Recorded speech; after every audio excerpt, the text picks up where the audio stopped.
And welcome to Meeples and Wine, where we normally give reviews of games that go well with the married couples. It doesn't destroy the marriage, and drink wine. But tonight we are doing a special quick show on Dungeons & Dragons Honor Among Thieves. The movie. Yes, we just saw that this weekend on the pre-release, and we are not drinking wine. We are drinking horchata with rum, which is very good, and Suzanne had to be convinced that horchata was not dairy, so...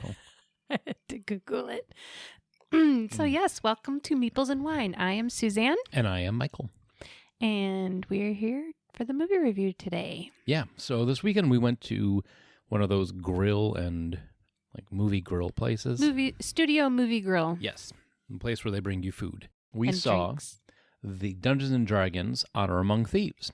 Mm-hmm. And seeing that we are both gamers, and I have been into Dungeons & Dragons since I got my first red box back in 1983, kind of given I'm a lifetime D&D fan to someone who knows about D&D because her husband is into it. I don't know nearly as much as you do, but I was familiar with some of the things going on. References in there. They were fun. So this will come out in about 2 weeks. It's supposed to release everywhere on March 31st, 2023. It is, according to IMDb, a charming thief and a band of unlikely adventurers embark on an epic quest to retrieve a lost relic, but things go dangerously awry when they run afoul of the wrong people. So, that's good summary with no spoilers. Yeah. And this stars Chris Pine as Edgin, who is a bard. Yes. Slash thief. Harper. Right? Yeah, but bards always have natural pickpocketing skills. Oh, do they? Yeah. That's part of the bard thing. Part of the bard thing. We also have Michelle Rodriguez, who is playing the Holga, the barbarian. Okay, yeah. Which, we'll get into that a little bit. Regé Jean Page, who plays Zenk. The paladin. Mm-hmm. Yes. And then we have Justice Smith, who is Simon the Sorcerer. Sophia Lillis, who is Doric, the druid. She was a druid, but there's some... Well, they say right off the bat what race she is. Yeah, she's a tiefling, which is a demonic, it's a human who has a demonic, they come from below type of thing. That's why she has horns and a tail. They don't really get into that in this movie. Don't. But there's there's just a little side neither thing. can druids shape change into owlbears, but that's another... Oh, okay. They played a little loose and fast with the rules just to make it look cool. But, with her character. Yeah, but the owlbear thing has been a point of contention since the trailer came out. Oh, really? For all the D&D geeks? Yes. And also Hugh Grant as Forge, the con man. The con man, who I would probably put him in as a rogue. Really? As a rogue, a high charisma type character. There's another branch of bard. Like a subclass of bard. He didn't sing or anything. No, not all bards sing. Okay. Well, in this movie, they just call him a con man. That's all he ever calls himself. Yeah, he describes himself as a con man, and that's as far as it goes. But they are on a quest to get the Tablet of Resurrection. The Tablet of Awakening. Same thing. To save Chris Pine, Edgin's wife, who was killed by the Red Wizards of Thay. Yes, which are big bads. And I know you were all like, ooh, the Red Wizards of Thay? Thay. And I was like, I know nothing. Those are the big bads. They're evil, militaristic. Imagine expansionist red Nazi wizards. Okay. So that's they're not probably, great people. No. They're like evil incarnate kind of thing. Yeah, so they're not the greatest and really powerful, but they're also scary. Let's not say a side quest, but along with getting this tablet back, Chris Pine is also trying to reunite with his daughter Kira, who has been poisoned in the mind by Hugh Grant and all the lies. Don't give it all away. Well, okay, spoilers. We're going to talk about a movie. So. I had inklings that Hugh Grant was going to be the bad guy. Oh, well, yeah, they kind of do that in the trailer. They show him as the bad guy. I was anticipating him being the bad guy, but it was like he was being manipulated.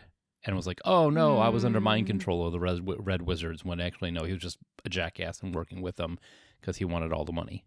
See, you're giving it all away. I called spoilers. No, you didn't. I literally just did not 30 seconds ago. Okay, fine. Okay. It's not that big of a spoiler. But anyway. Yeah, so he's a bad guy, but he's not the bad guy. No, not the bad guy. The bad guy is a lich, actually. Zaztam.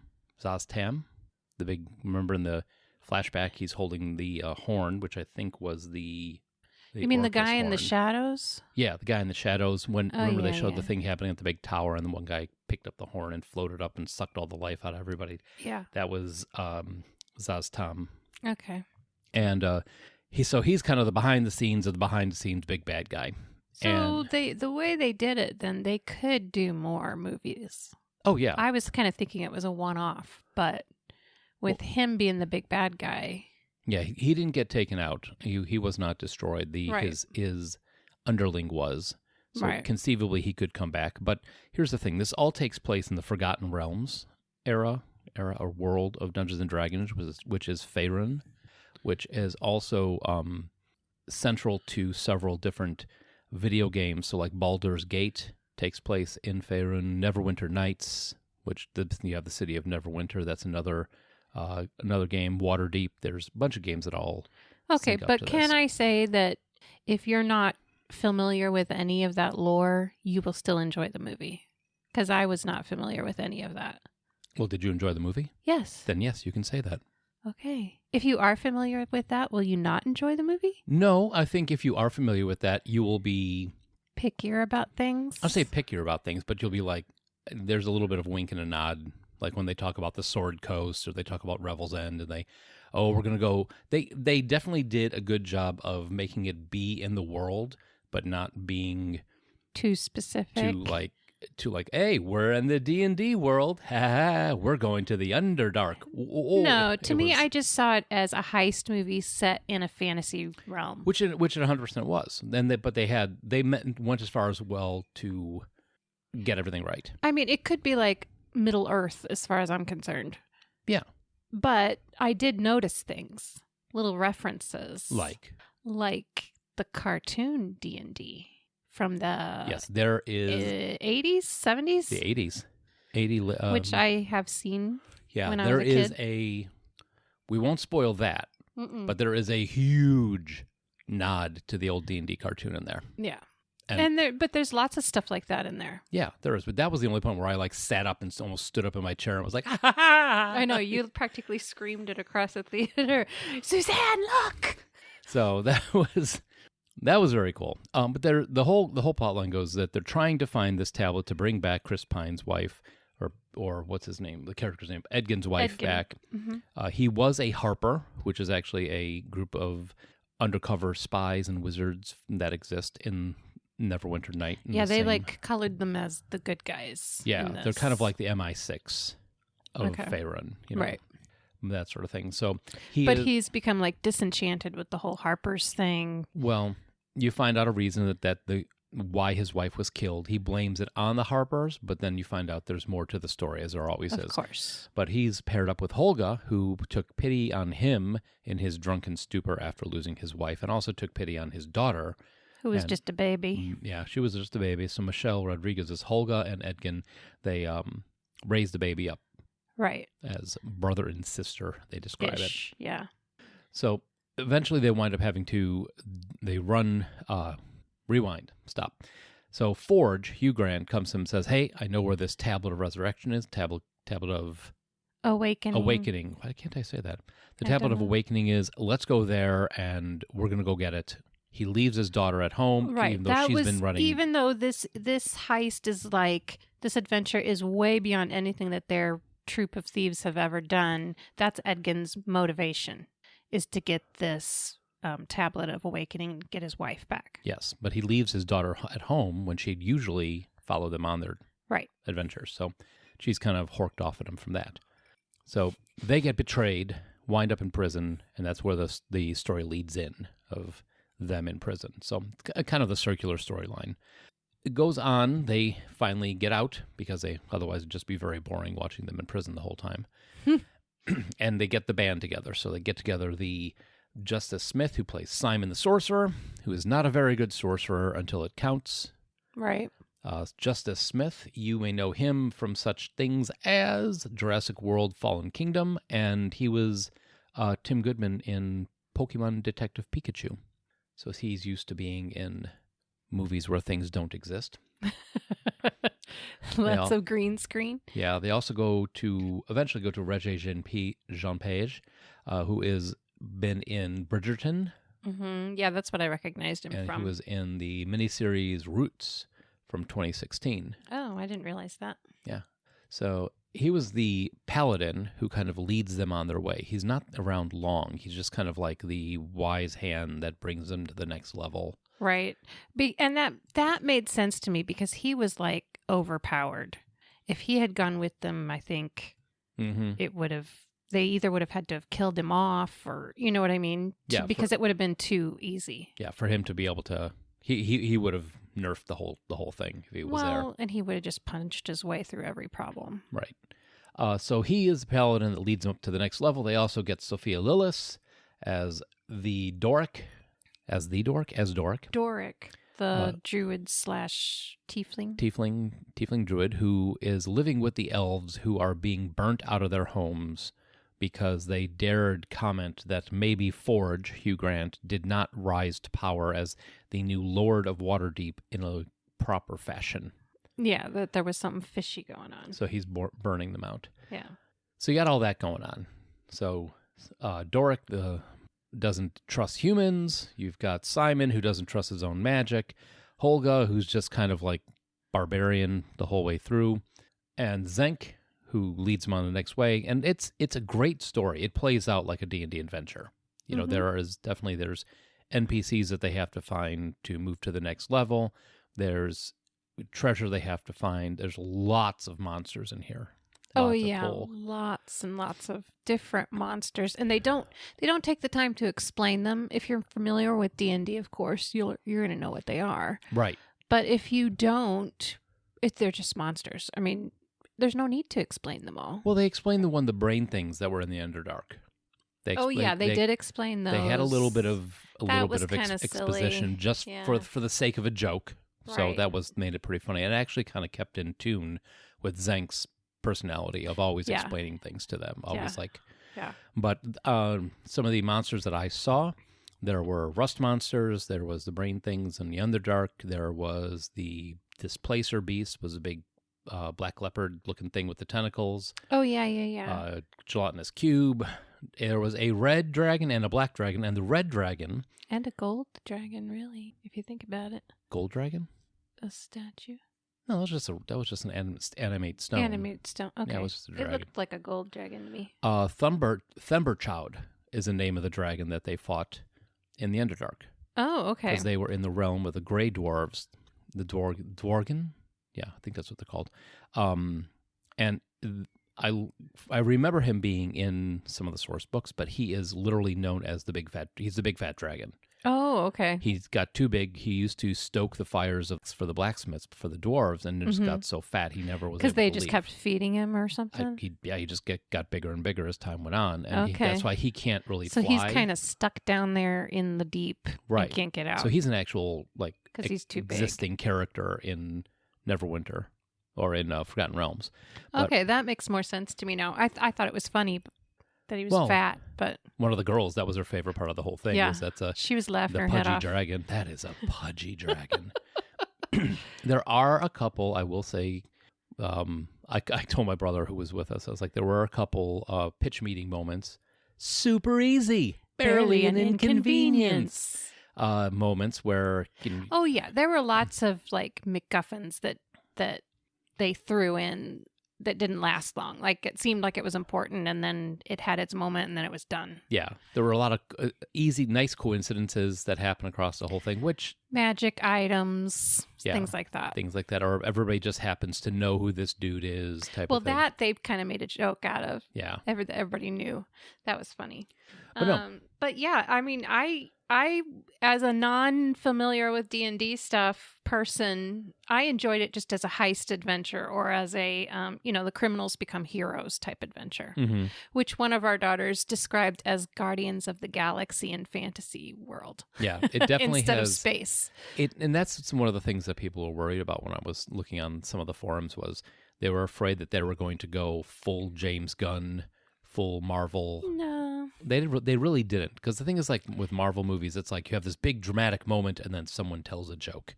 Yeah, they let the dramatic moments be dramatic. Yeah, that's what's good about this one is that there are a lot of jokes. There's a little bit of tongue in cheek type stuff, but when there is a dramatic moment, they let it sit. You get to simmer in it, and they move on to the next thing. There isn't a, boy, his wife's dead.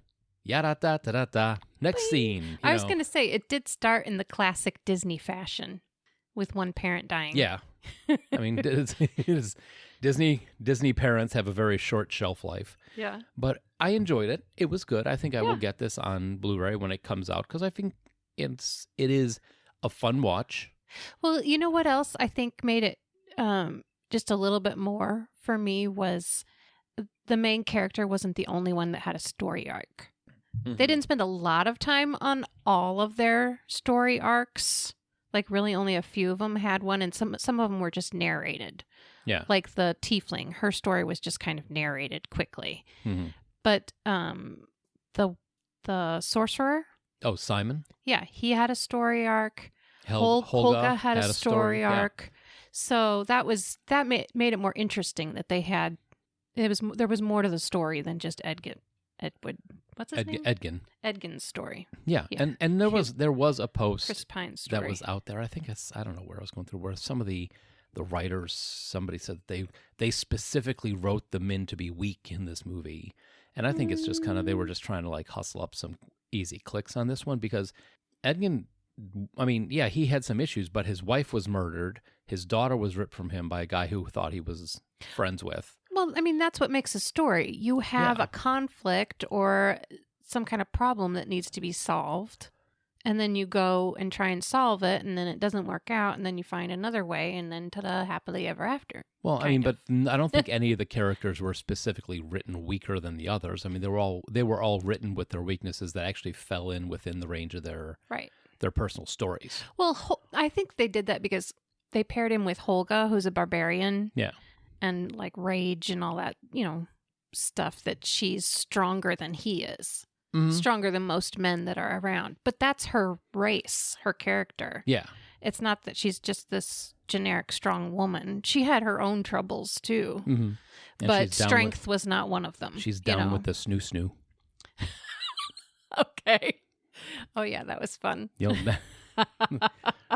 Don't worry. It is PG-13. You can bring your kids to this one. This is not a problem with that. I also enjoyed that there wasn't any weird hidden social agenda in this movie. No, it was just a great, solid story. It's actually a good family movie to go to. The bad guys lose, kind of. I mean, the bad guys lose, or did they? There's the good guys win, but the good guys are flawed. Right. But they're not. They're not. Yeah. Anyway, it was family friendly fun. Yeah. No, I really did enjoy this one. I think it would be, it's a rewatch for me. I'd like to see it again because I'm betting there's lots of little, what do you call them, Easter eggs or whatever in there that we missed the first time around in the theater. I don't know. I should have brought a notebook because you wouldn't have write them all down. You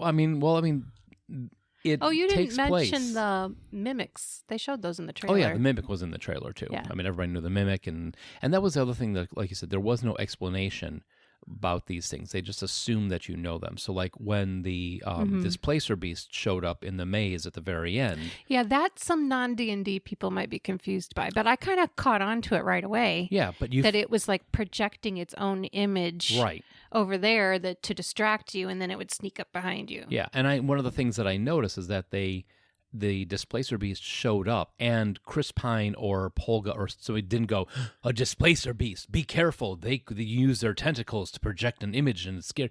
You know, yeah, it was they didn't explain it. They just did its fought thing, and you figured out what the danger of it was. But there was a nod to it when they went up to the tower where all the rich people were gambling. And one of the riches looked at the other one and says, have you ever had Displacer Beast meat? Oh, no, too gamey for me. So they gave the name to it. Oh, meat, M-E-A-T. Yeah. Gotcha. Yeah, have you ever... So they gave a name to it, but it wasn't like you had someone stop and explain it. Right. There wasn't that that's type of true. thing. Yeah, when they were fighting it, they didn't... It's almost like they didn't know what it was because they were tricked by the image that it was casting. And then once one person figured it out, they went and rescued the other one who was about to fall into the trap. Yeah. So, yeah, but yeah, they never explained it. They just did it. Right. And that's what I like. You know, it's show, don't tell. Yes, that's what movies are for. Yeah. They're a visual medium.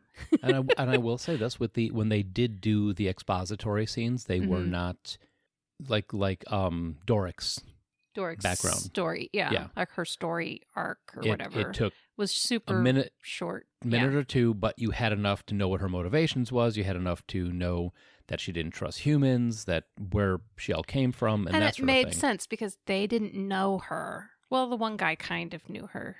Yeah. But she had to explain herself to the other characters. Right. Her new friends. Yeah.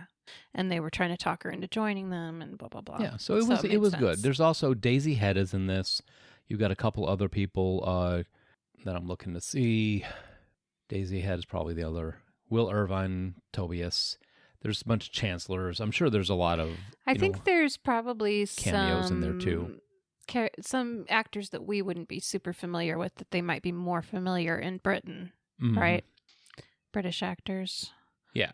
Yeah. But no, this is a lot of fun. I read that the Among Thieves, Honor Among Thieves actually did better than the Shazam movie this weekend. So, what did you think of the little thank you for coming and watching it in the theater thing they did at the beginning? Yeah, it was all right. It was okay. You know, it was like they, to give you an explanation, they had the cast come up beforehand and say, thank you very much for coming to the theater to see a movie like you're supposed to. Right. And they're like, we appreciate it. We think you'll enjoy it much better in the theater than you would at home. I dug it because now there's been this huge switch to I'm just going to wait for it to stream because of stupid reasons. People don't want to go to the theaters. It was totally worth seeing it in the theater. I think I'd like to see it in an Now, I'm IMAX. Noticing in the ads, they're saying only in theaters March 31st. Right. So I'm wondering if they're trying to not put it right away on streaming and stuff. Well, there's been a lot of that going on. There's movies that have other movies are trying to do theater only for a while before then they like Amazon. You can buy them, I think, like 3 weeks after they come out, but they don't like stream for free on a service for a while. Okay. So, but no, it was a lot of fun. I give it a thumbs up. Yep, I do too. And would love to see it again. And it's definitely a great, fun family adventure movie. Yeah. So there you go. I'm going to call spoilers one more time. Spoilers. Are you going to give another spoiler? Yes. No. I'm going to say... I hate spoilers. Don't do it. I'm going to give you stick around past the credits. That's all I'll say. It's not groundbreaking, but definitely stick around. So, but in the meantime, we are going to take off. Thank you very much for listening. We'll be back later this week with another game to review. See you soon. Bye-bye.